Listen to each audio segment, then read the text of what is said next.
Surabaya Mengaji. Yuk, dukung dakwah Surabaya Mengaji. Salurkan harta terbaik Anda untuk operasional dakwah.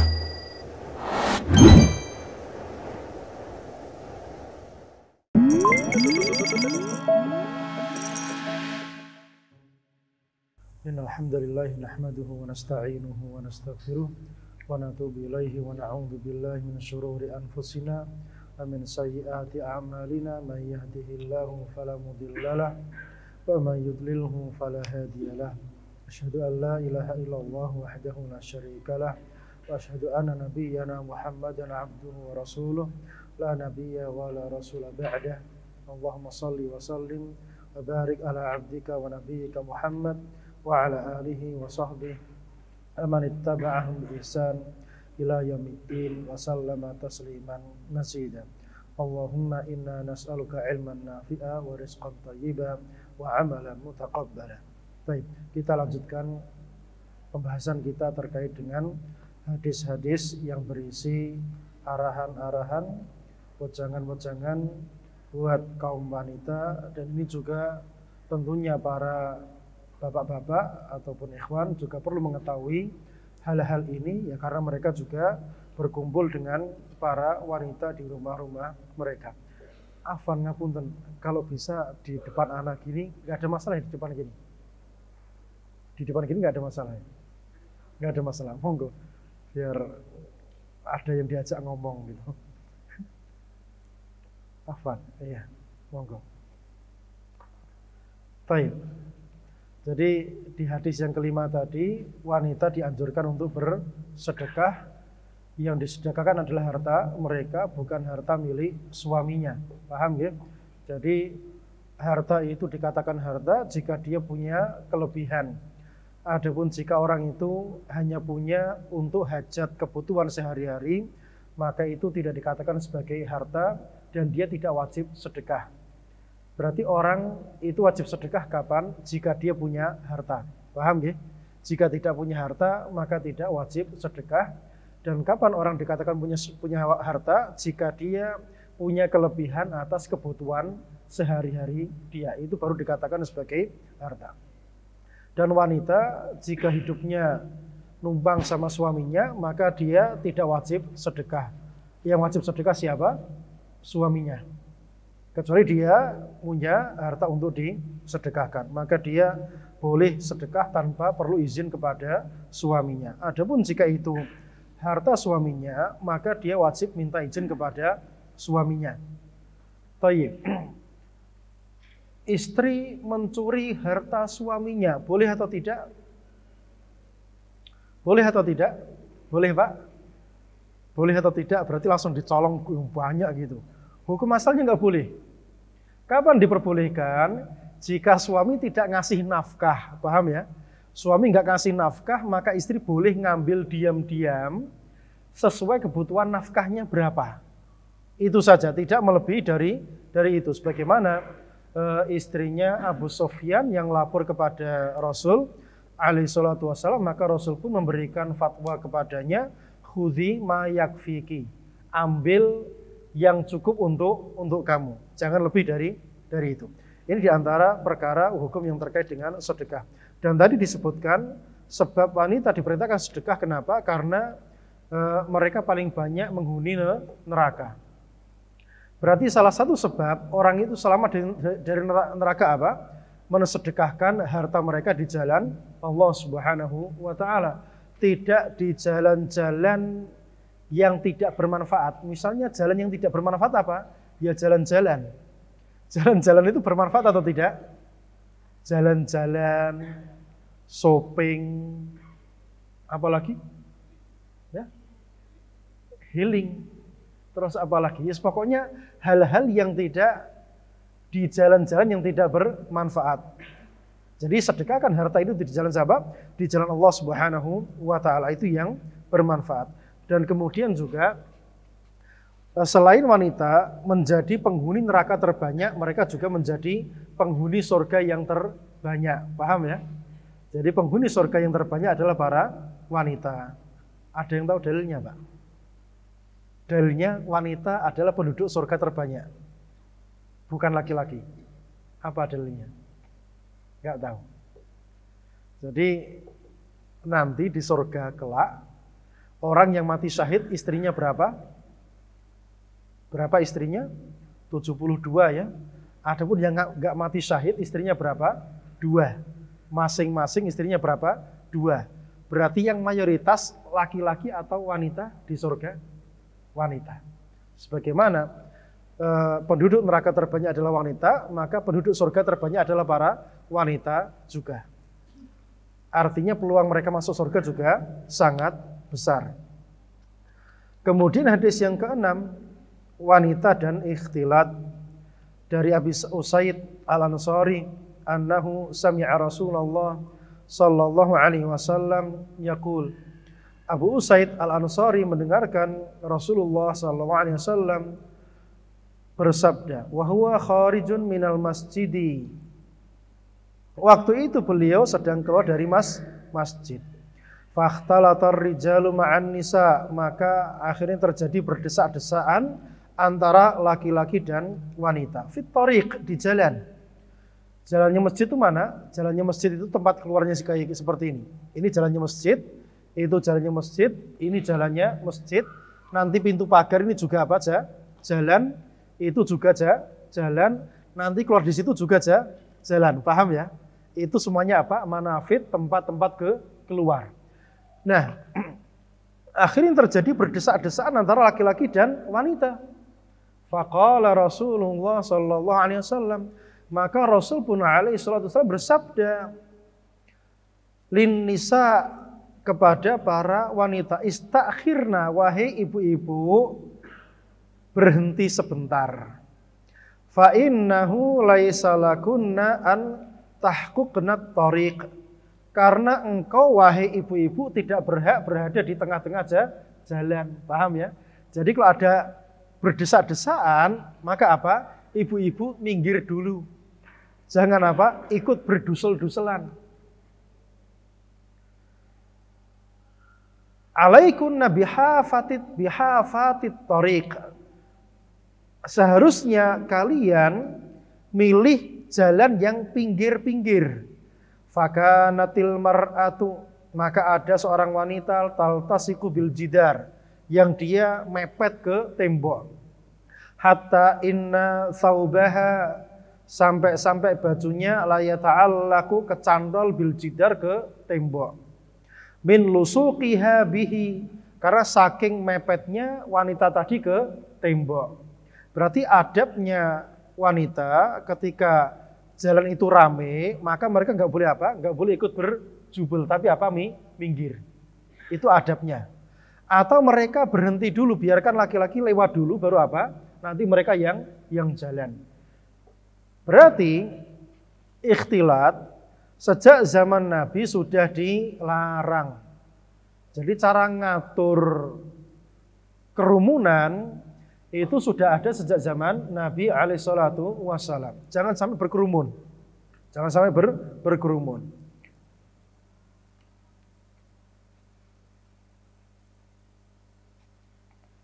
Di dalam hadis yang lain juga disebutkan dari Ummu Salamah radhiyallahu taala anha, bahwasanya Rasulullah alaihissalatu wassalam idza sallam, kalau beliau salam, qaman nisa hina yaqdi taslimah, maka para ibu-ibu langsung apa? Berdiri pergi ketika Rasul selesai salam. Ini juga di antara adabnya wanita ketika datang ke masjid yang tadi belum ana sampaikan, yaitu apa? Cepat-cepat pulang, cepat-cepat pergi. Makanya ketika Rasul alaihi salatu wassalam selesai salam, itu beliau langsung berdiri atau tidak? Tidak, tapi beliau apa? Berhenti sejenak, duduk sejenak. Setelah itu baru beliau berdiri, maka para sahabat pun baru apa? Baru keluar. Karena di antara adabnya sholat, imam itu kalau dia belum berdiri, maka makmum nggak boleh berdiri keluar dari masjid. Ini adab. Paham ya? Terus kalau makmum langsung keluar cepet-cepetan setelah imam salam, ini boleh atau tidak? Boleh, tapi menyelisihi adab. Kenapa? Karena adabnya makmum itu tidak boleh keluar masjid sampai imamnya meninggalkan tempat sholatnya. Makanya imam itu dianjurkan kalau duduk di tempat sholatnya setelah salam itu nggak berlama-lamaan. Nah, kenapa imam diperintahkan duduk? Karena apa? Nunggu ibu-ibu apa? Keluar dari masjidnya. Sebagaimana tadi hadis Aisyah radhiyallahu taala anha, ketika sholat subuh, ibu-ibu ikutan sholat subuh bersama siapa? Rasul alaihi salatu wassalam. Tapi selesai salam, para ibu-ibu langsung apa? Langsung pergi keluar. La ya'rifuhunna ahadun minal ghulas. Enggak ada yang kenal satupun dari kalangan sahabat siapa ini dan siapa itu, karena saking gelapnya waktu itu. Ini diantara perkara yang terkait dengan ikhtilat, bahwasanya tidak boleh terjadi ikhtilat antara laki-laki dan wanita. Taib. Ketika umroh kemudian mendekati Hajar Aswad, ibu-ibu mencium Hajar Aswad atau tidak? Jawabannya nggak boleh. Kenapa? Karena di situ berjubel siapa? Bapak-bapak sedang berebut apa? Berebut Hajar Aswad. Kalau nanti ibu-ibu sampai nyerang ikut cium Hajar Aswad, yang terjadi apa? Ikhtilat, campur baur, berdesak-desaan, itu berdosa. Karena wanita dan laki-laki yang ajnabi tidak boleh bersentuhan tangan, apalagi bersentuhan badan, itu diharamkan. Makanya kalau di pasar, ibu-ibu beli apa gitu sampai jengking gitu, nutup jalan, mbok yau kayak gitu yang apa rumongso gitu loh. Karena sering masuk pasar, jalannya sempit, udah gitu ibu-ibunya duduk di situ, kadang jengking gitu, beli tahu, beli tempe, lama gitu. Ini nutupi jalan. Ini nutupi jalan. Yang seperti ini yang tercela. Jadi mohon maaf dan diharapkan ketika di tempat-tempat yang terjadi campur baur laki-laki dan wanita, contohnya pasar ya, maka sangat apa? Sangat menjaga jarak dengan laki-laki. Jangan sampai sisipan nanti bersentuhan ya nggak apa-apa, jangan sampai seperti itu. Diusahakan jangan sampai apa terjadi adanya ikhtilat, apalagi sampai bersentuhan badan, sampai kesenggol dan seterusnya. Ini sangat-sangat terlarang. Lihatlah bagaimana tadi si sahabat wanita tadi, bagaimana dia nempel di tembok di pinggir jalan biar apa? Biar bapak-bapak segera lewat, ngasih jalan bapak-bapak terlebih dahulu. Intinya misalnya nanti habis salam, kok ibu-ibu sudah menuju jalan, maka bapak-bapak berhenti dulu, kaidahnya ya. Seandainya bapak-bapak keluar duluan, maka apa? Ibu-ibu yang nunggu sebentar. Itu kaidahnya. Sampai sini paham, Mbak? Ini kaidahnya. Dari mana? Dari hadis yang tadi kita baca. Nah, hadis yang berikutnya. Wanita mengucapkan salam. Maksudnya mengucapkan salam kepada ajnabi. Paham ya? Mengucapkan salam kepada ajnabi. Jawabannya boleh atau tidak? Dari Asma ibnatu Yazid radhiyallahu anha, beliau berkata, marra alaina an-nabi. Nabi alaihi salatu wasallam marra alaina, lewat di depan kami. Fi niswatin, di kumpulan para wanita, di kerumunan para wanita, para ibu-ibu. Fasallama alaina, maka Rasul pun mengucapkan salam kepada kami. Pertanyaannya, bapak-bapak melewati ibu-ibu. Kok bapak-bapak? Ustadz ya.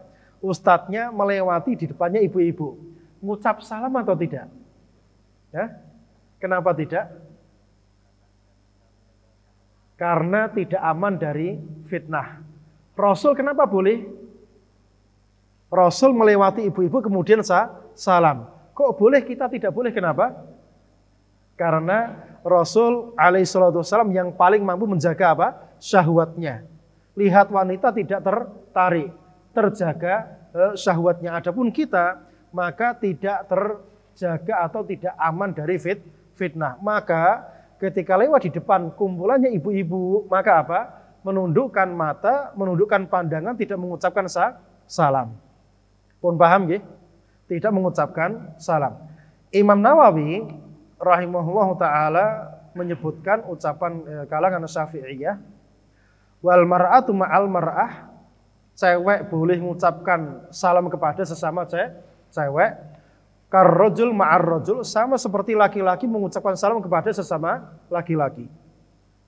Amal mar'ah ma'ar rojul, adapun cewek sama cowok, fa in kanatil mar'atu zaujatuhu au jariyatuhu au mahroman min maharimi, jika itu adalah istrinya atau budaknya atau mahramnya, fahiya ma'ahu karrojul, maka wanita tadi bagi si laki-laki tadi sama seperti dia dengan sesama laki-laki, alias apa? Boleh salam kepada mereka. Wa yustahabbu likulli wahidin minhuma ibtida' as-salam, maka dianjurkan masing-masing dari suami istri tadi duluan mengucapkan salam. Jadi antum ketemu istri, salam, assalamualaikum, manggilnya gimana? Yang atau ma atau apa? Ibu-ibu pernah dapat salam dari suaminya? Atau ibu-ibu setiap kali jumpa suaminya mengucapkan salam? Ini bisa diterapkan. Jadi mengucapkan salam kepada istrinya, kepada kakaknya, kepada ibunya, kepada anak gadisnya, ini dianjurkan mustahab. Paham nggih? Wajib alal akhir raddus salam, yang disalami wajib membalas salam. Wa in kanat ajnabiyah, kalau si ceweknya tadi ajnabiyah, paham nggih? Fa in kanat jamilah, kalau dia sangat cantik sekali, lam yusallim rajul 'alaiha, enggak boleh mengucapkan salam. Walau sallama lam yajuz lahar rad, kalau si laki-laki tadi menggoda mengucapkan salam, si cewek enggak boleh menjawab salam. Paham ibu-ibu nggih? Jadi kalau ada yang mengucapkan salam enggak usah dijawab, didiamkan saja. Mau dilokno kaya apa ndah ya wong pakai cadar aja ngapain malu gitu kan, enggak lihat kan. Ya udah enggak usah dijawab. Walam tusallim hiya alaihi ibtidaan, si cewek pun enggak boleh dia mancing-mancing mengucapkan salam kepada si laki-laki kalau masih muda.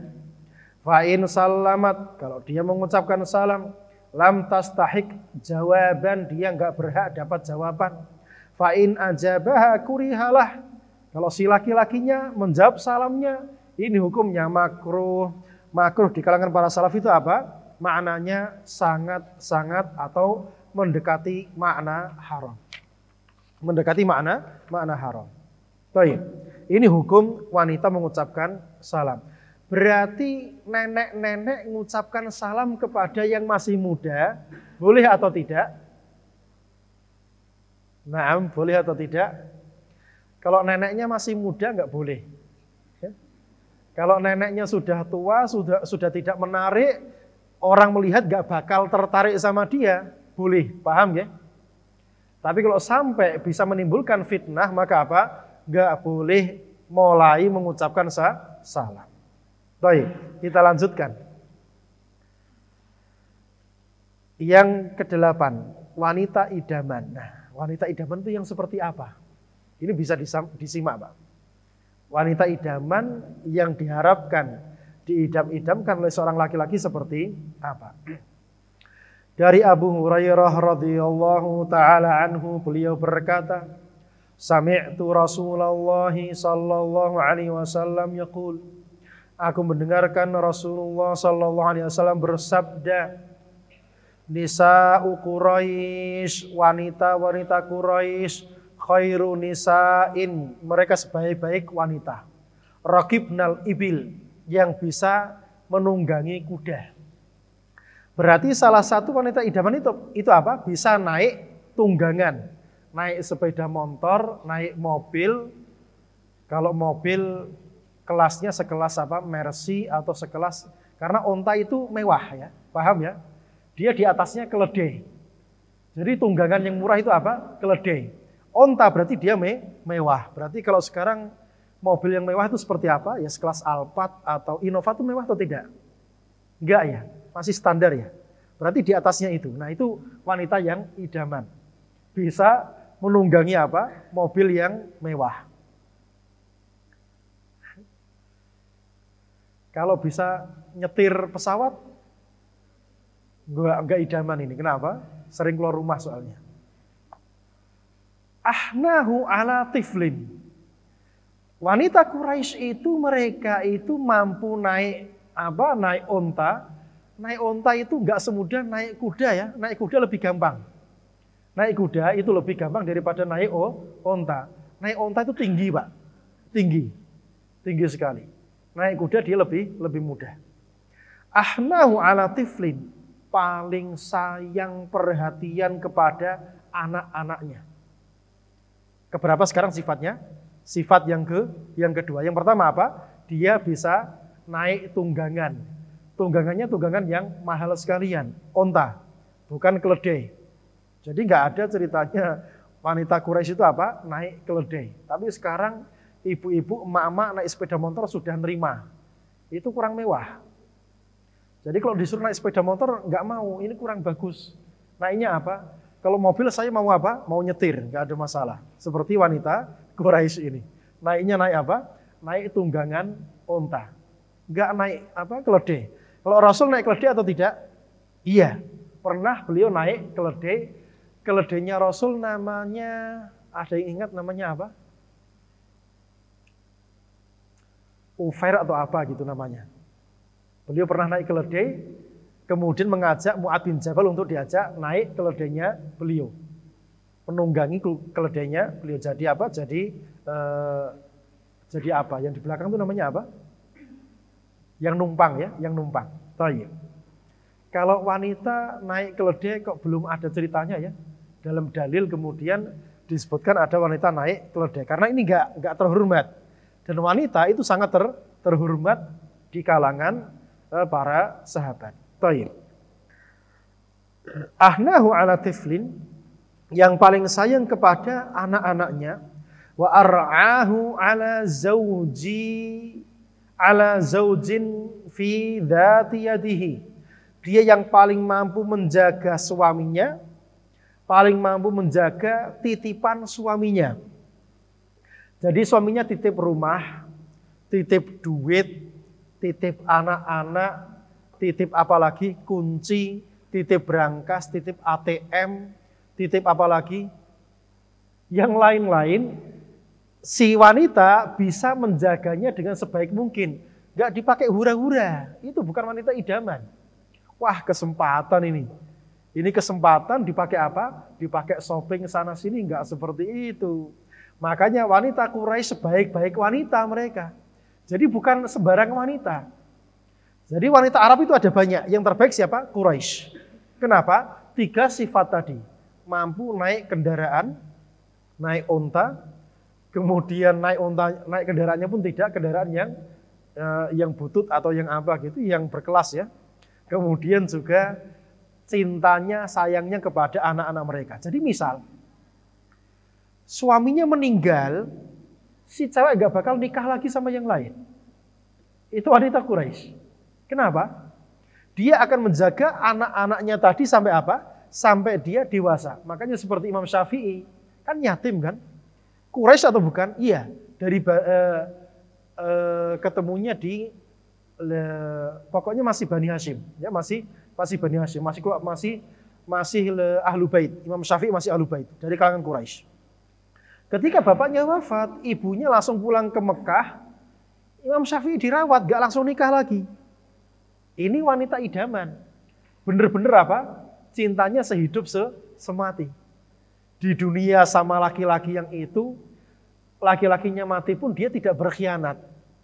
Dia rela menunggu kematian, ajal menjemput, merawat anaknya sendiri sampai dia dewasa. Imam Syafi'i tidak hanya dirawat, tidak dibesarkan saja, sampai menjadi imam yang besar. 7 tahun sudah hafal Quran. Kemudian datang ke majelisnya Imam Malik rahimahullah ta'ala. Bayangkan, Quraisy, wanita Quraisy. Jadi mereka sayang kepada anak-anak, tidak bakal menelantarkan anak-anak mereka. Karena sekarang banyak wanita masih muda punya anak, suaminya meninggal, anaknya ditelantarkan cari suami baru. Banyak atau tidak? Ada atau tidak? Kalau ada, iya jelas ada. Tapi banyaknya saya nggak tahu. Tapi yang jelas ada. Wanita idaman nggak seperti itu. Dia akan mencoba bertahan dengan suaminya hidup semati. Itulah wanita Quraisy. Kemudian paling mampu menjaga apa? Menjaga titipan suaminya. Nggak cuma dijaga tok. Bahkan wanita Quraisy mampu membisniskannya, mengembangkannya. Itu harta suaminya, dia kelola jadi gede. Ada ibu-ibu seperti itu. Dititipi suami, duitnya malah dikelola. Jadi usaha yang besar. Kalau ada wanita seperti itu wanita idaman. Bisa antum pilih itu. Ya. Antum-antum yang belum menikah, coba cari istri yang seperti itu. Ini hadisnya seperti ini. Cari yang pintar nyopir ya. Kemudian juga apa? Sayang sama anak-anak. Cirinya sayang anak-anak itu katanya Ustadz Syafiq katanya apa? Biasanya suka pegang kucing biasanya. Suka melihara kucing. Biasanya itu sayang sama anak-anak. Allah alam bisawab, anak nggak tahu. Anak belum mempraktekkan. Thayyib. Itu cara memilih istri yang idaman. Thayyib. Kemudian sabar merawat anak perempuan dan mendidiknya. Tadi sudah kita bahas ini dari Aisyah Ummul Mukminin radhiyallahu taala anha, qalat, beliau berkata, ja'atni imra'atun, datang kepadaku seorang wanita, wa ma'aha ibnatani laha. Dia punya 2 anak cewek. Jadi bayangkan ya, ibu-ibu janda merawat anaknya sendiri. Merawat anaknya sendiri. Zaman Nabi makanan itu enggak banyak. Enggak seperti zaman sekarang. Makanan itu apa? Sangat banyak. Fasa'alatni, maka ibu-ibu tadi yang bawa 2 anak kecil cewek tadi, dia datang minta kepadaku makanan. Falam tajid indi syai'a, ternyata aku enggak punya apa-apa, kata Aisyah. Bisa dilihat ya, kondisi sahabat waktu itu, kondisinya fakir. Enggak ada makanan. Fakir itu apa? Makanan langka. Tapi kalau makanan banyak itu bukan fakir ya, paham ya? Itu bukan fakir. Ghaira tamratin wahidah. Di rumahku cuma ada satu butir kurma. Bapak-bapak, ibu-ibu, kurma 1 biji zaman itu sudah mengenyangkan. Itu sudah makanan pokok yang luar biasa. 1 butir kurma. Sekarang makanan itu luar biasa banyaknya. Nasi kadang lebih-lebih dari itu. Menunjukkan bagaimana Rasul alaihi salatu wassalam, walaupun dia adalah pemimpin, presiden, penguasa tertinggi, tidak memanfaatkan rakyatnya untuk apa? Kepentingan pribadi. Justru beliau apa? Sering apa? Ngikat perutnya karena nggak mendapati makanan di rumah istrinya. Itu sering. Ini contohnya. Aisyah nggak punya apa-apa, cuma apa? 1 butir kurma. Fa'ataituha iyyaha. Maka 1 butir kurma itu aku kasihkan kepada wanita tadi. Fa'akhadatha. Maka si wanita tadi mengambilnya. Faqasamatha. Maka wanita tadi membaginya. Baina ibnataiha, untuk kedua anak ceweknya tadi. Walam ta'kul minha syai'a. Dan dia tidak ikut makan dari kurma tersebut. Jadi salah satu ciri istri yang solehah, istri idaman itu apa? Dia cinta anaknya makan duluan baru dia. Kalau anak masih belum bisa dikatakan sebagai suami idaman. Karena anak kalau makan paling banyak, anak-anak kadang kalah. Jadi jangan dicontoh, paham ya? Jangan dicontoh. Jangan melihat anak sebagai ustadz yang idaman, salah. Ya? Saya kasih tahu. Yang masih idaman sangat banyak sekali. Cirinya apa? Kalau makan, anak-anaknya didulukan. Itu yang idaman. Baru nanti apa? Dia makan. Ini contohnya. Mana tadi? Tsumma qamat fa kharajat wa ibnataha. Kemudian wanita tadi keluar dan kedua anak ceweknya. Fadakhala alayya nabi. Maka setelah itu Nabi datang menjumpaiku alaihi salatu wassalam. Fahaddastuhu hadithaha, maka aku ceritakan kejadian tadi. Faqala Nabi sallallahu alaihi wasallam, maka setelah itu Nabi alaihi salatu wasallam bersabda, "Mani betulia minal banati bisyai." Siapa yang diuji dengan punya anak cewek yang banyak, maksudnya apa? Dia fakir, anaknya banyak, anaknya cewek banyak, dia nggak punya apa-apa, diuji. Fa ahsan ilaihinna, kemudian dia berbuat baik kepada anak-anak gadisnya tadi. Kunna lahu sitron minan nar, maka itu bisa menjadi apa? Sitr, penghalang dia dari api neraka. Jadi berbuat baiklah kepada anak-anak gadis, ramah kepada mereka, jangan keras kepada mereka, jangan siksa mereka, jangan bully mereka, jangan ini, jangan itu. Ajari mereka, didik mereka perkara-perkara agama supaya menjadi anak yang solehah, maka itu bisa apa? Menjadi penjamin masuk surga bagi para orang tua. Yang berikutnya, hadis yang ke-10. Wanita minta cerai. Dari Jabir radhiyallahu anhu, beliau berkata, qala Rasulullah sallallahu alaihi wasallam, inna iblis yada'u arsyahu 'alal ma'i. Iblis meletakkan singgasananya di atas air.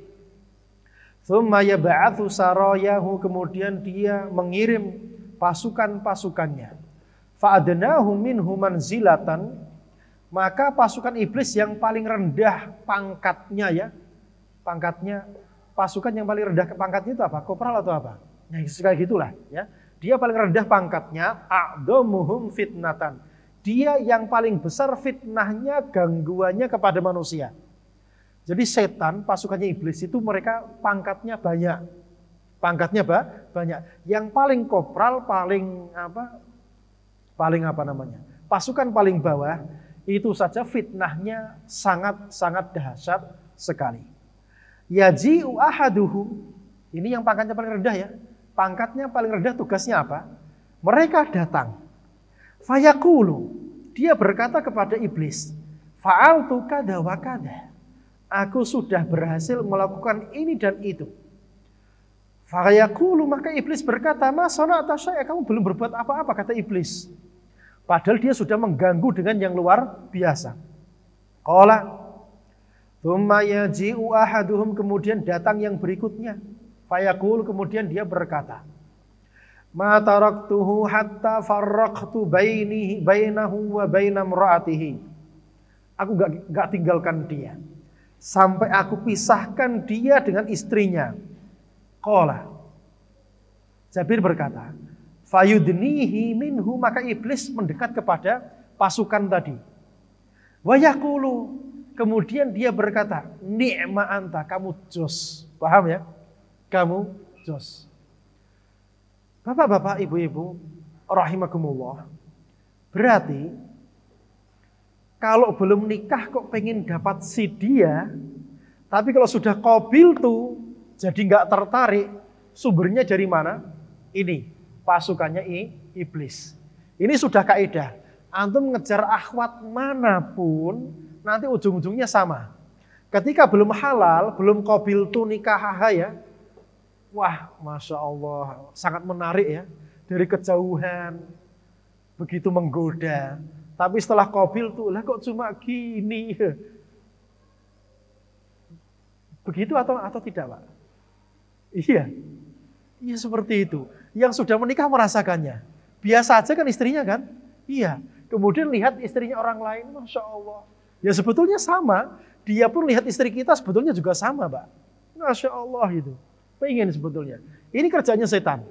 Kerjanya setan. Jadi kalau belum menikah itu diojo-ojo biar apa? Terjadi fitnah, terjadi zina. Tapi kalau sudah menikah, wah istri kamu cuma kayak gitu. Nanti istrinya digitukan juga. Wah suamimu cuma kayak gitu. Ini usahanya siapa? Usahanya setan. Jadi perceraian itu sumber masalahnya apa? Sumber masalahnya adalah bisikan setan. Maka pahamilah, Anda berpasangan dengan siapapun, yang bapak-bapak berpasangan dengan wanita manapun, Yang ibu-ibu berpasangan dengan laki-laki manapun, mau dia ustadz yang jenggotnya panjangnya sampai ke perut misalnya, yang dia adalah ustadz yang pakarnya poligami dan seterusnya, nanti setelah menikah, lah kok cuma gini. Itu akan terjadi. Makanya jangan gampang tertarik dengan siapapun. Nanti ujung-ujungnya sama. Yang laki-laki sebelum menikah, ingat, ya, pilih yang solehah, paham ya? Pilih yang solehah, yang idaman. Kalau sudah itu, sudah sabar sama dia sampai mati. Sabar. Karena nanti dapat yang baru pun nanti kisahnya, kasusnya sama. Nggak ada bedanya. Nggak ada dengan yang pertama, sama. Kelihatannya aja menarik, casingnya kayaknya menarik ya. Setelah di HP ini bagus atau enggak? Ketika masih casingan kayak gini kan bagus kan, dibuka ternyata apa? Ya, jelek atau bagus? Ini kotor nggak pernah dicuci ini loh. Seperti ini contohnya, seperti ini. Jadi setan itu sukanya apa? Menggoda manusia melihat casing. Ketika casingnya dilepas, oh ternyata kok cuma gitu ya. Makanya wanita yang minta cerai, laki-laki pun yang minta cerai, itu sebetulnya sama. Jika tidak ada alasan yang syar'i, maka dia tercela. Laki-laki meninggalkan istrinya. Ya karena dia kayak gini, ya udah dikasih tahu wanita itu sebenarnya masalah kok sekarang pakai alasan. Kan dia gini, ya pasti kayak gitu. Dia itu ternyata setelah menikah nggak cerewet, kurang cerewet dia itu, pendiam, diem banget gitu, nggak bisa ngobrol sama saya. Nanti dapat yang cerewet apa? Capek juga. Ini tiap hari telinga saya panas. Kenapa? Istri saya cerewet. Lalu terus mintanya cari yang kayak apa? Nggak ada wanita yang sempurna. Makanya laki-laki kalau sudah menikah, maka sabar. Pakai rumah ini sekali seumur hidup. Sudah, jangan cari yang lain. Karena nanti cari yang lain pun kasusnya juga tidak jauh beda dengan yang pertama. Nggak akan puas. Tidak akan puas. Maka bersabarlah. Dan di antara cara biar rumah tangga itu harmonis adalah bikin anak yang banyak, Pak. Jadi kan kalau anaknya banyak itu insya Allah rumah tangga apa? Harmonis. Tapi anaknya 1, 2 ini masih rentan. Masih rawan. Tapi anak sudah 5, 6, 7 ini mulai aman ini. Ini mulai apa? Mulai aman. Kalau masih 1, 2 ini masih apa? Masih rentan. Karena dia masih muda, kan gitu kan? Tapi kalau sudah anaknya 7, berarti apa? Oh ini sudah tua. Kalau sudah tua berarti apa? Ini sudah mulai aman. Tidak begitu banyak tingkah. Baik, Ana lanjutkan. Hadis yang ke-11.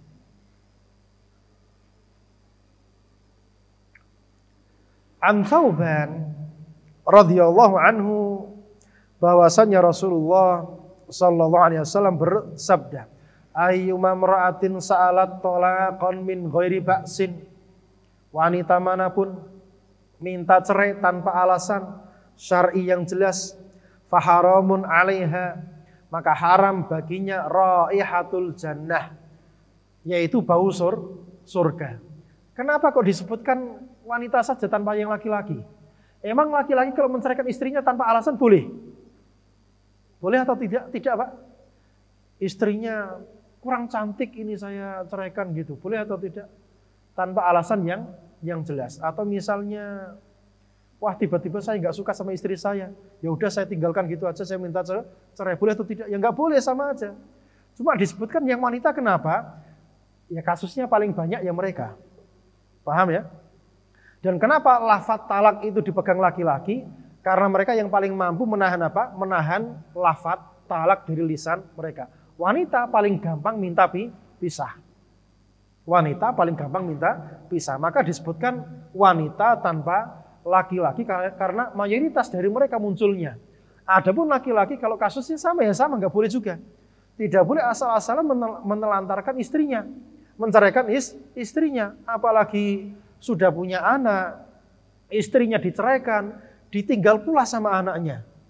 Habis itu nggak dikirimi nafkah bulanannya untuk anaknya. Ini dolim seorang laki-laki seperti itu. Anak itu tanggung jawabnya siapa? Suami.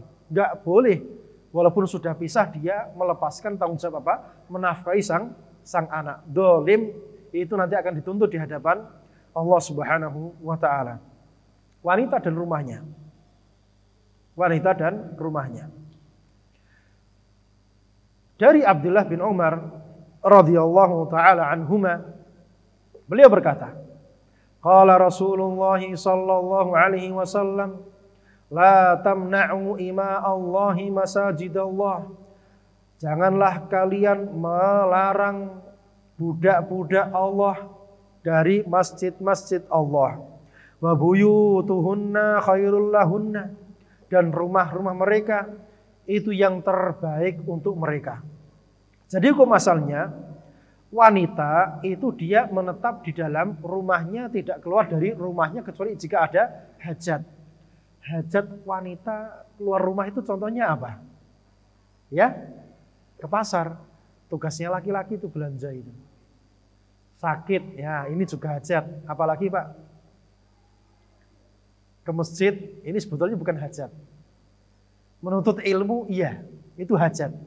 Itu hajat. Yang lainnya apa contohnya? Wanita keluar rumah untuk hajat misalnya. Apalagi jemput sekolah tugasnya laki-laki itu.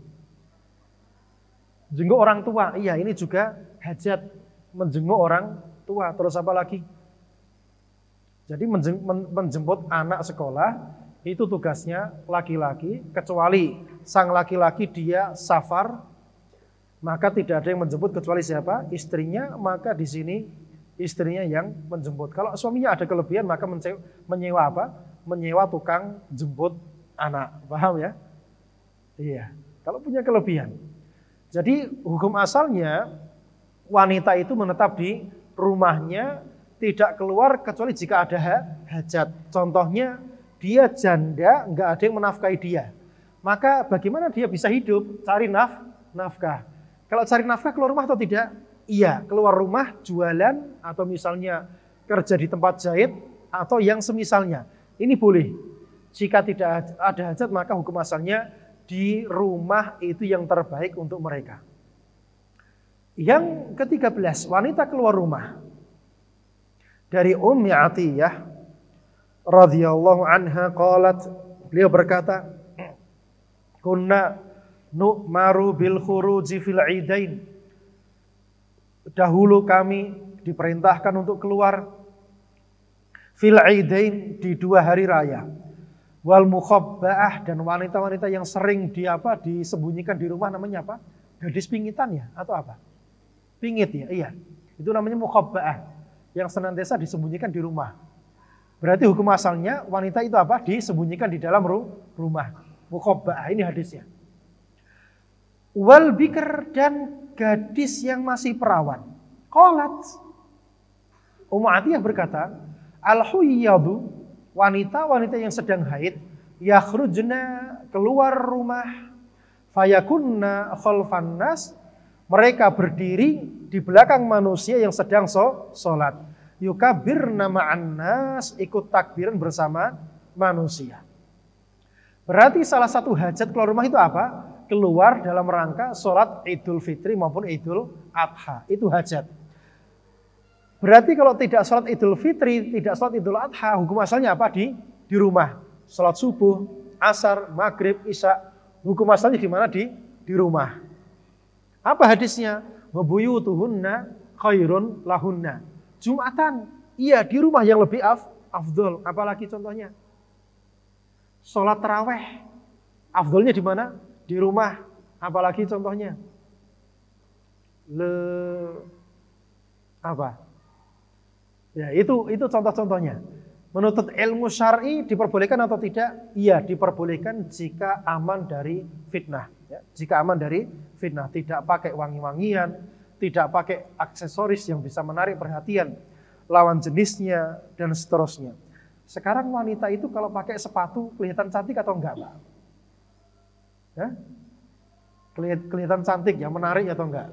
Menarik. Ya, maka nanti bisa diganti itu pakai apa yang kelihatan jelek gitu pokoknya. Ya, sandal jepit nanti kakinya kelihatan. Ya pakai pokoknya yang jelek.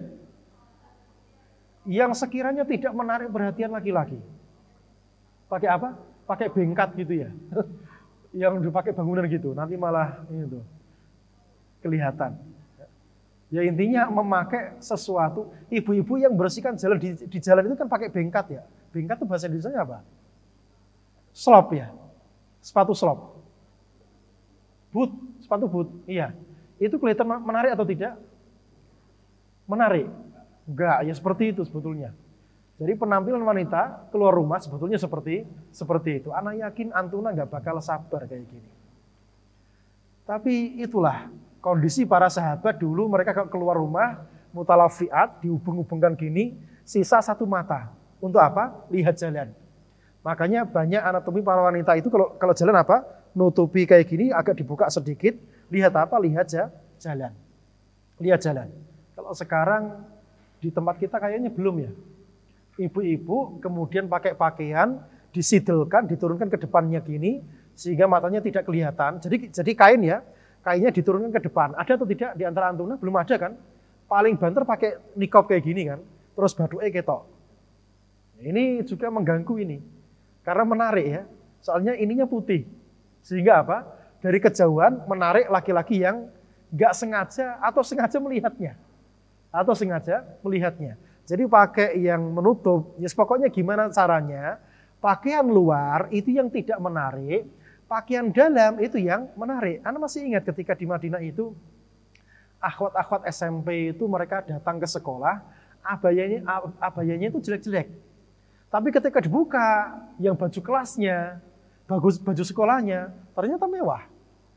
Dan ibu-ibu di sana ketika haflah atau walimatul urs ya, itu kan mereka pesta itu. Ketika datang ke tempat walimah, abayanya jelek-jelek kayak gitu. Tapi nanti pas dibuka, dicendelkan, wah bahaya itu. Tapi itu ruangannya khusus sama wanita. Mereka tampilkan kecantikan mereka di hadapan para wanita yang lainnya. Jadi yang betul kayak gitu. Pakaian dalam itu yang bagus, pakaian luar itu yang jelek. Laki-laki gimana? Pakaian luarnya yang muru'ah. Muru'ah itu apa? Yang menampakkan kewibawaan. Yang menampakkan dia itu gentle, laki-laki. Tidak yang menampakkan dia itu seperti orang yang tidak berharga. Enggak seperti itu. Jadi laki-laki harus menampakkan dia itu apa? Berharga. Sehingga ada wibawa, ustadz, syekh. Makanya itu melihat syekh. Pakaiannya gimana? Putih kayak gini, kemudian pakai simak, pakai jubah ya. Karena apa? Untuk menampakkan wibawa, biar ilmu tersampaikan. Tersampaikan. Seandainya ustadz nggak pakai peci, kemudian pakai apa? Pakai baju lengan segini gitu aja ya. Kemudian pakai sarung yang agak jelek gitu. Kira-kira ilmunya nyampe banyak atau tidak? Nggak begitu banyak yang nyampe. Karena apa? Wibawanya kurang. Jadi laki-laki kalau keluar rumah itu pakai baju muru'ah. Makanya zaman dulu di Riyadh contohnya, zaman dulu itu anak-anak muda seperti antum ini ya, keluar rumah nggak pakai baju, nggak pakai apa yang lapisan luar itu namanya, bis namanya. Kemudian nggak pakai simak, nggak pakai tutup kepala. Ini dianggap aib. Dianggap apa? Aib. Kenapa? Tidak menunjukkan kelaki-lakian dia. Itu zaman dulu. Sekarang pakai jeans, pakai celana ketat, pakai kaos, nyopir mobil kemana-mana, pakai topi. Ini merusak apa? Merusak muru'ah. Harga dirinya menjadi apa? Menjadi hilang. Menjadi berkurang. Jadi laki-laki, perhatikan, pakai apa?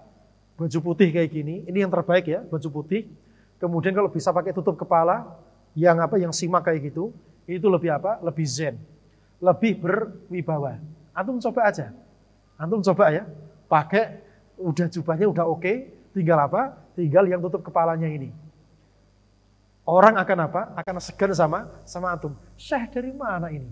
Syekh kiwa, syekh tengen ya. Taib. Anda lanjutkan. Safarnya wanita. Masih ada nggak hadisnya tadi? Ada yang kelewat? Ada. Dari Abdullah bin Umar radhiyallahu taala anhuma, beliau berkata, qala Rasulullah sallallahu alaihi wasallam, Al-mar'atu aurah, wanita itu aurat.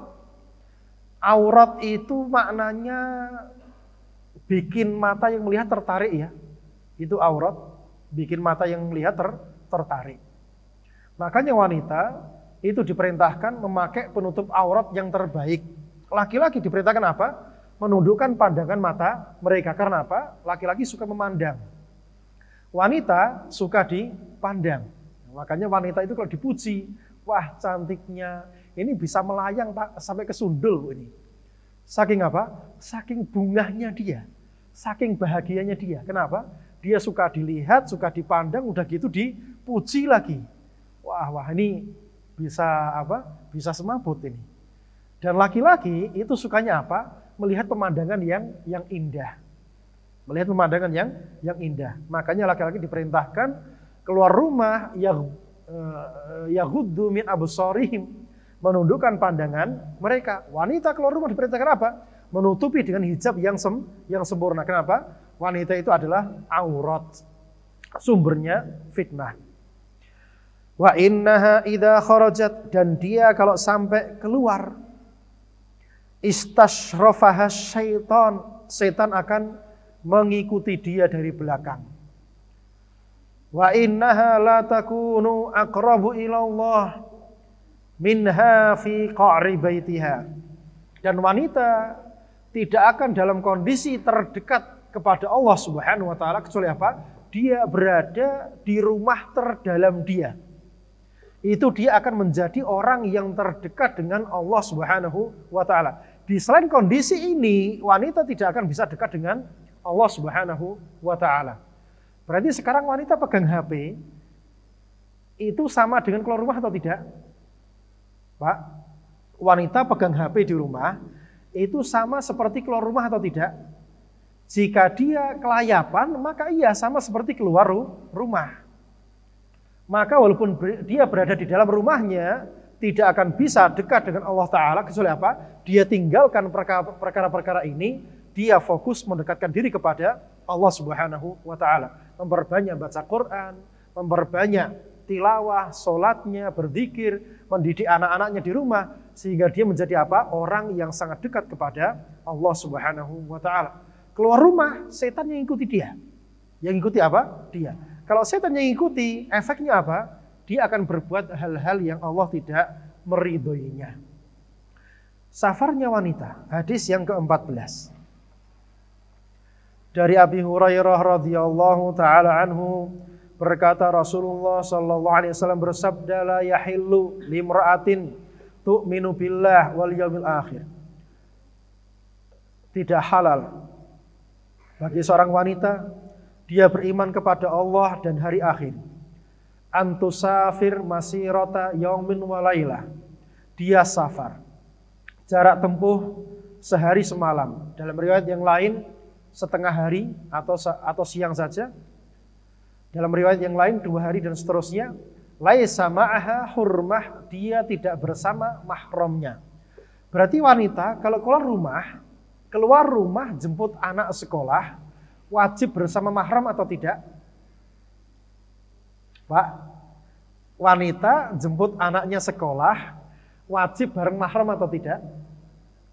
Tidak wajib bareng mahram. Kapan wajibnya? Jika safar. Paham ya? Jika safar maka wajib bersama mahramnya. Dahulu kala seperti Asma bintu Abi Bakar yang merupakan istrinya Zubair bin Awam radhiyallahu taala anhum, itu keluar cari rumput atau cari makanan kudanya Zubair bin Awam. Jadi Zubair bin Awam menikah sama Asma, ini gak punya apa-apa, rumah gak punya, onta gak punya, keledai gak punya, dagangan gak punya, cuma punya apa? Kuda. Yang ngerawat siapa? Istrinya Asma binti Abu Bakar As-Siddiq radhiyallahu taala anhum. Subhanallah. Inilah wanita yang solehah. Berarti keluar rumahnya didampingi sama mahramnya atau tidak? Jawabannya tidak. Kenapa? Tidak safar. Sampai sini paham? Tapi kalau jemput anaknya sekolah, dari sini ke Al-Furqan misalnya, ini safar atau tidak? Sini ke Al-Furqan safar atau tidak? Pak, Al-Furqan Gresik Sedayu. Safar atau bukan? Safar atau bukan? Safar ya. Berarti kalau safar wajib dengan apa? Dengan mahramnya. Paham ya? Wajib dengan mahram. Istri jenguk orang tua. Orang tuanya jauh atau dekat? Jauh atau dekat? Jika jauh maka apa? Wajib didampingi mahram. Jika dekat maka dia ambil vario, ngeng, nggak ada masalah. Paham ya? Kenapa? Dekat. Setelah izin kepada suaminya. Mas, kangen sama emak. Oh monggo, silakan, nggak ada masalah. Maka dia pergi. Pakaian wanita di tempat umum, ini sudah kita bahas kayaknya. Baik. Hadis yang ke-15. Dari Abi Hurairah radhiyallahu taala anhu, beliau berkata, qala Rasulullah sallallahu alaihi wasallam, sinfani, dua kelompok manusia, min ahlin nar, penduduk neraka. Lam arahuma, saya belum pernah melihat model mereka ini. Qaumun, yaitu kaum. Ma'ahum siyatun ka'adznabil baqar. Mereka pegang cemeti-cemeti seperti apa? Seperti buntutnya apa? Buntutnya sapi. Yadribuna bihan nas. Dipakai memukul manusia. Artinya di akhir zaman akan banyak kedoliman-kedoliman merampas hartanya manusia. Punya kekuasaan dipakai apa? Merampas hartanya orang-orang yang lemah dan yang seterusnya. Ini akan banyak terjadi. Akan banyak terjadi. Ini Rasul menyebutkannya. Mereka termasuk penduduk neraka yang Rasul nggak pernah melihat sebelumnya seperti itu. Yang berikutnya kata Rasul, penduduk neraka yang selama saya hidup saya belum pernah melihat model seperti mereka itu. Siapa? Nisa'un kasiyatun ariyatun mumilatun ma'ilat. Wanita-wanita kasiat pakai pakaian tapi dia ariyatun telanjang. Mumilatun dia lenggak-lenggok, ma'ilatun miring-miring juga. Yang suka miring-miring biasanya penyanyi ya. Penyanyi itu kalau sudah nyanyi dia akan apa? Akan miring. Gini. Mau laki-laki mau wanita sama ya, mesti miring ya. Enggak ada orang nyanyi itu kemudian apa? Dia lurus tegak itu enggak ada. Makanya enggak boleh laki-laki itu menyanyi biar apa? Dia jantan di medan perang. Dia jantan di medan perang. Karena nyanyi itu adalah sifatnya orang yang enggak jantan, orang yang banci. Ma'ilat, miring-miring. Ru'usuhunna ka'asna matil bukti al-ma'ilah. Kepalanya si wanita tadi seperti punuknya onta. Punuknya onta itu gelir-gelir gini. Ya, punuk kayak gini tapi dia goyang-goyang kayak gini. Nah, wanita yang model kayak gini, Rasul nggak pernah melihat model kayak mereka. Berarti hadis ini mukjizat atau tidak? Mukjizat. Berarti wanita pada zaman Nabi pakaiannya itu gelungannya kepala itu mental atau tidak? Enggak. Karena kalau mental berarti sama seperti apa? Seperti punuknya onta. Ya, mental ke belakang kemudian dinampakkan. Ini enggak boleh. Ini tidak diperbolehkan atau mental ke atas gini ya. Ini juga tidak diperbolehkan karena seperti punuknya onta. Jadi pada zaman sahabat enggak ada model-model kayak gitu. Jadi ibaratnya kain itu ya, kain udah diletakkan kayak gini kemudian terjun bebas ke depan kayak gini atau ke belakang untuk nutupi badannya. Kemudian dia melihat jalan pakai mata yang satu kayak gini ya, mata satu kayak gini. Wanita kalau dia pakai baju kemudian pakai niqab sisa mata satu kayak gini kira-kira menarik atau enggak, Pak? Menarik atau tidak? Orang nggak bakal pengen melihat dia. Ini ninja jadi-jadian atau gimana gitu. Ninja aja dua mata ya. Ini cuma satu mata kayak gini. Dalam rangka apa? Melihat jalan. Jadi ibu-ibu anti-anti ini pakai hijab, pakai niqab ini bukan dalam rangka style, bukan dalam rangka bergaya. Tapi dia benar-benar syariat. Syariat, paham ya? Syariat. Dalam rangka apa? Menjaga lawan jenis biar tidak tertarik melihat kepada Anda. La yadkhulnal jannah, mereka enggak bakal masuk ke dalam surga, wala yajidna rihaha, sampai baunya pun enggak bakal mendapatinya. Wa inna rihaha la yujadu min masirati kada wa kada. Padahal baunya surga itu dari jarak tempuh sekian aja mereka sudah bisa dicium.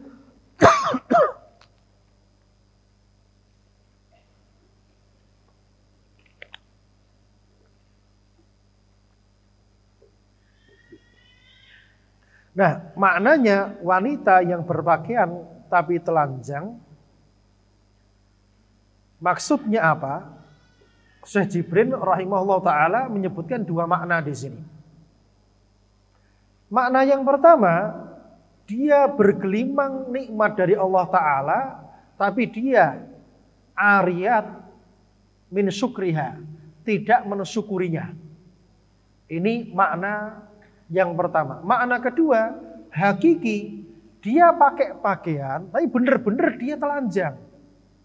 Dan itu hari ini banyak disaksikan. Wanita pakai pakaian, tapi hakikatnya dia tidak pakai pakaian. Pakai kerudung ya, kerudungnya cuma dicantolkan tok, ininya melepet semua. Lekuk-lekuk tubuhnya kelihatan, yang bawahnya juga melepet. Ini apakah itu berpakaian? Kan nggak berpakaian kayak gitu. Cuma diselobokkan gitu, habis itu apa? Pamer di jalan raya. Apalagi yang goes-goes kayak gitu. Enggak laki-laki, enggak wanitanya sama. Laki-lakinya pakai celana yang melepet goes. Keliling Keliling kota. Lah wong pakai pakaian melepet kok keliling Keliling kota. Enggak malu kayak gitu. Kemudian yang ibu-ibunya juga sama, pakai celana yang melepet-melepet, kadang sampai sampai di atas betis, habis itu pakai topi. Kerudungnya nyantol kecil gitu. Ini sebetulnya masuk dalam hadis ini. Jadi kerudung itu dia tidak syariat. Syariatnya apa? Syariatnya yang gede, bukan yang kecil-kecil kayak gitu. Makanya karena mereka mengira kerudung itu syariat, maka asal pakai kerudung maka sudah dianggap selesai tugasnya. Enggak seperti itu. Kerudung yang bagaimana dulu? Kerudung yang besar, yang tidak syafaf, yang tidak merancang, yang tidak kelihatan dalemannya. Itu kerudung yang benar, yang sesuai dengan syariat kita. Jadi ini pakaian yang harus dipakai oleh para wanita. Pakaian yang menutupi dirinya, yang tidak bisa menarik perhatian lawan jenisnya.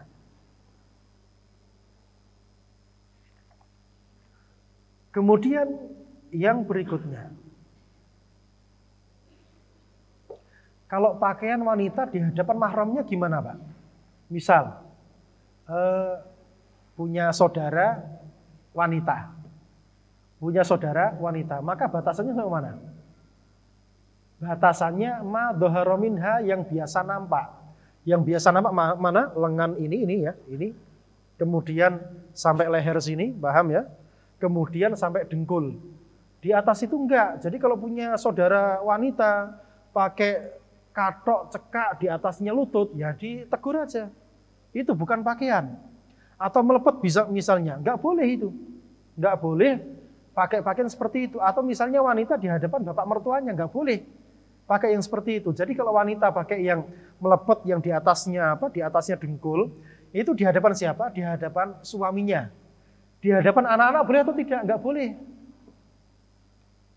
Sampai sini paham? Jadi ma dhahara minha, yang sering nampak ini, kemudian dengkul ke bawah, kemudian ini boleh nampak di hadapan mahram. Yang lebih kurang dari ini di hadapan suami saja. Pun paham ya? Di hadapan suami saja. Di hadapan yang lainnya maka tidak diperbolehkan. Jadi anak itu nggak boleh lihat auratnya ibunya, nggak boleh. Yang boleh lihat aurat ibunya siapa? Ya bapaknya saja. Makanya nanti ketika wanita itu meninggal, laki-laki yang boleh memandikan dia siapa? Suaminya. Karena dia yang boleh melihat auratnya. Yang lainnya nggak boleh. Nah sekarang di tengah-tengah kita kan banyak nggak paham kayak gini. Asal saudaranya kemudian buka-buka gitu aja, ngawur kayak gini. Atau anaknya kemudian dia ikut mandikan kemudian buka-buka seperti itu, nggak boleh. Nggak boleh. Jadi wanita dimandikan sama sesama wanita atau suaminya memandikan. Mandikan di dalam ruang yang tertutup, kemudian selesai, kemudian siap untuk dikafani.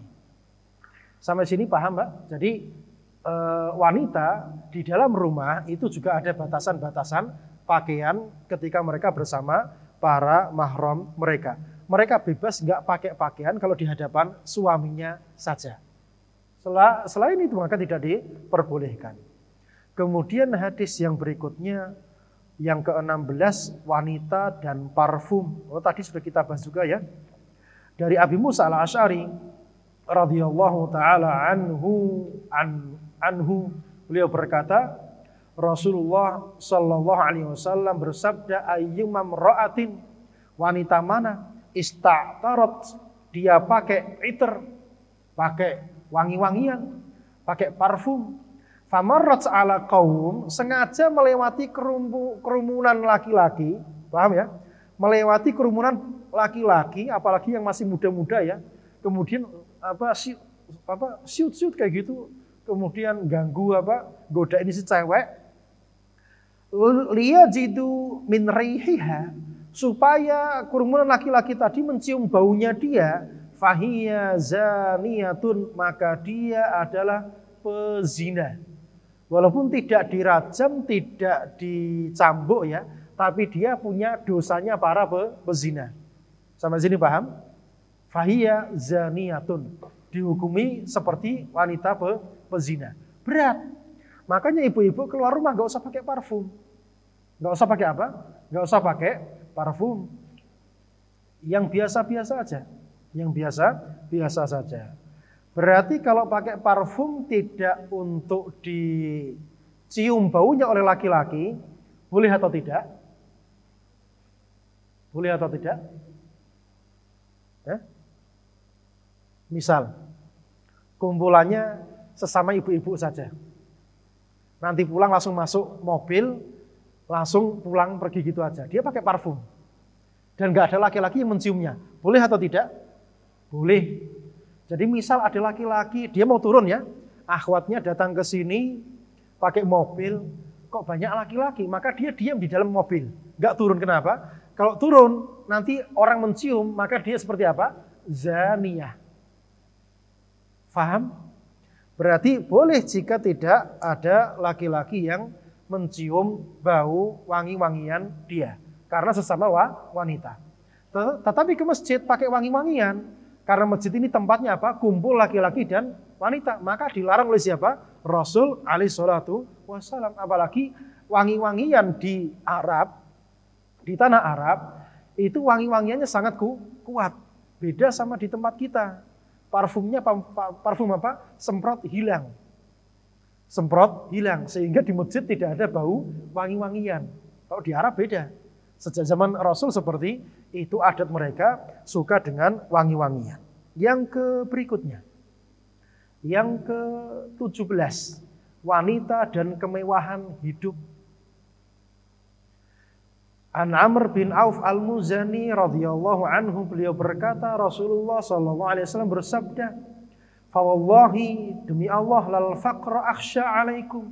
Bukanlah kefakiran yang aku khawatirkan atas kalian, walakin akhsha alaikum an tubasata alaikumud dunya.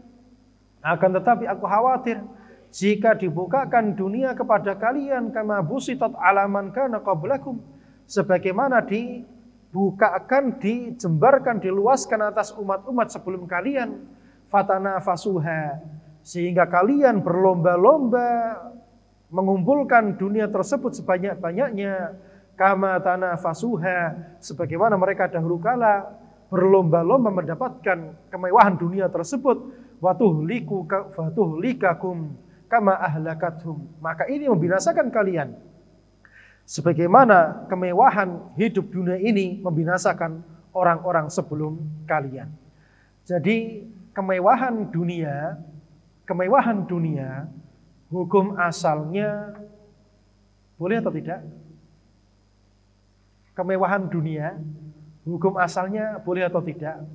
Jika dia tidak mati-matian mendapatkannya, alias dia kerja biasa saja tapi dia jadi kaya, Maka itu tercela atau tidak?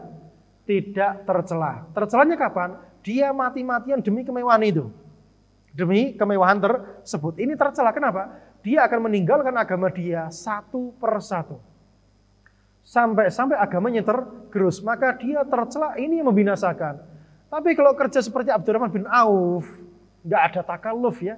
Biasa saja. Dia memang cerdik. Tawar-menawar, marketing dan seterusnya. Akhirnya dia kaya raya. Salah atau tidak? Ya nggak salah. Cuma kalau kaya, ini yang perlu fikihnya. Fikihnya apa? Orang yang punya duit banyak, maka duitnya wajib fisabilillah. Sabilillah di sini maknanya apa? Dia pergunakan untuk apa yang Allah ridhoi. Nyambung silaturahim, ngasih orang tuanya, mengenakkan hidup orang tuanya, kemudian kerabatnya, dia sambung semuanya, dia bantu. Masih lebih ya, dia bantu para penuntut ilmu syar'i biar belajar pulang jadi dai.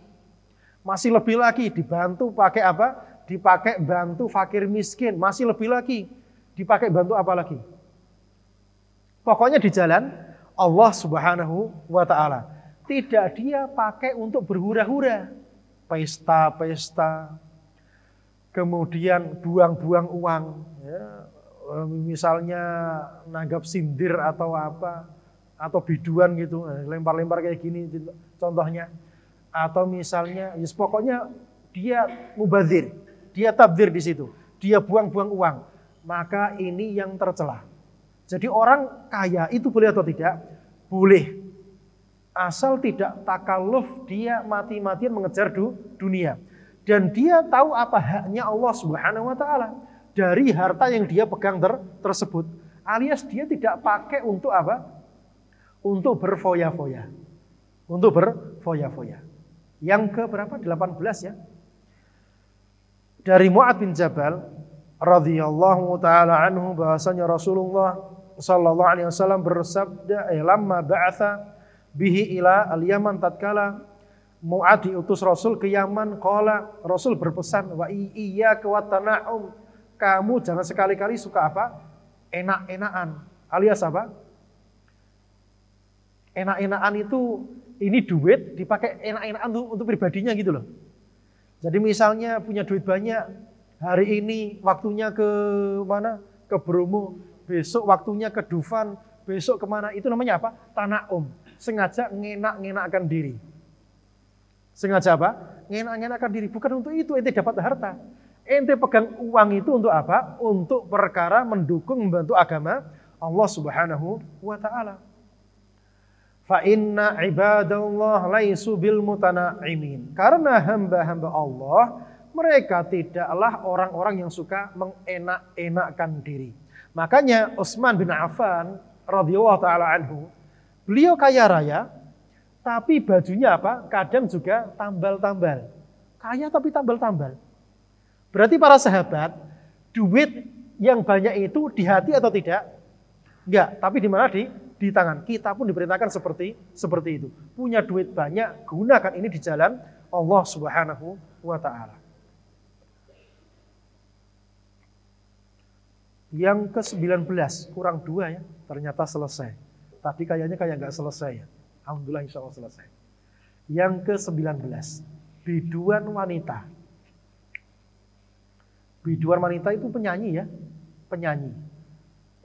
Berarti laki-laki boleh nyanyi atau tidak? Hukumnya sama, nggak boleh nyanyi juga. Nggak boleh menyanyi. An Imran ibnu Husain radhiyallahu anhu bahwasanya Rasulullah sallallahu alaihi wasallam bersabda, yakunu fi ummati qadfun wa maskhun wa khasfun. Akan ada pada umatku ini qadf. Qadf itu dilempari batu ya dari atas langit ya. Masakh itu dikutuk, dirubah wajahnya jadi kera atau jadi kambing atau jadi apa gitu. Itu namanya masakh. Khasf itu tiba-tiba tanah itu jatuh ke bawah. Alias apa? Longsor ke bawah. Akan ada kejadian itu pada umat ini, kata Rasul alaihi salatu wassalam. Qila, dikatakan kepada beliau, ya Rasulullah wa ya Rasulullah, wa mata dzalika, kapan itu terjadi? Qala, beliau menjawab, idza dhaharatil ma'azif, jika alat-alat musik sudah tersebar di mana-mana, ada di mana-mana. Wa kathratil qiyan, dan banyaknya para biduan-biduan wanita. Qiyan itu adalah qainah, qainah itu adalah wanita budak yang suka menyanyi. Jadi pada zaman dahulu kala, yang suka nyanyi itu siapa? Para budak wanita. Wanita terhormat nyanyi, aib.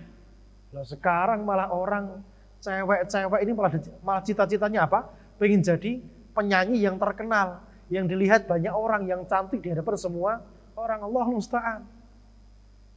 Itu aib, menampakkan wajah di hadapan manusia itu aib. Wanita menampakkan wajah di hadapan manusia itu aib. Laki-laki menampakkan wajahnya aib atau tidak? Tidak aib, justru diperintahkan menampakkan wajahnya dengan pakaian apa? Pakaian yang penuh dengan kewibawaan. Wa syuribatil khumur, dan diminumnya khamr di mana-mana. Ini penyebab terjadinya azab tersebut bermunculan di akhir zaman. Dan itu terbukti. Banyaknya bencana-bencana alam, dari mana sumbernya? Ya dari alat-alat musik yang tersebar di mana-mana. Yang terakhir, wanita dan surga. Khitamuhu misk. Wanita dan surga. Kapan wanita itu dia akan masuk surga? An Abi Hurairah radhiyallahu taala anhu qala Rasulullah sallallahu alaihi wasallam, idza shallatil mar'atu khamsaha, wanita jika salat 5 waktu, wa shamat syahraha, dan puasa sebulan penuh, wa hassanat farjaha, dan dia menjaga kemaluannya, tidak berzina, wa ta'at zaujaha, dia taat kepada suaminya, qila laha, dikatakan kepadanya, udkhulil jannata, masuklah ke dalam surga, min ayyi abwabil jannati syi'ta, dari pintu surga manapun kamu mau. Masya Allah. Amalan yang ringan tapi dipersilakan masuk pintu surga dari pintu manapun. Laki-laki ada nggak yang seperti itu? Enggak. Laki-laki pengen masuk surga harus jihad dulu katanya. Jihad nanti baru bisa terbang lihat pintu surga manapun terserah. Atau orang punya amal ibadah yang banyak, nanti disuruh milih apa? Milih pintu surga manapun yang dia sukai. Wanita gampang. Sholat 5 waktu, puasa sebulan penuh. Loh kok bisa puasa sebulan penuh? Kan dia haid kan? Bisa nggak puasa sebulan penuh? Dia kan haid. Gimana bisanya? Dibayar dengan diqadha. Paham ya? Makanya para ulama mengatakan wanita yang hamil menyusui, dia tidak cukup dengan fidyah saja. Tapi apa? Bayar qadha. Kenapa? Karena puasa harus apa? Harus sebulan. Tidak bisa kurang dari itu. Pun paham ya? Jadi kalau puasanya sebulan penuh, kemudian dia taat kepada suaminya, mampu menjaga harga dirinya, maka dia bebas masuk surga dari pintu manapun yang dia sukai. Barakallahu fikum. Dan kita cukupkan sampai di sini. Setelahnya saya kembalikan kepada pembawa acara. Barakallahu fikum. Wa sallallahu ala nabiyyina Muhammad wa ala alihi wa sahbihi wa sallam. Naam.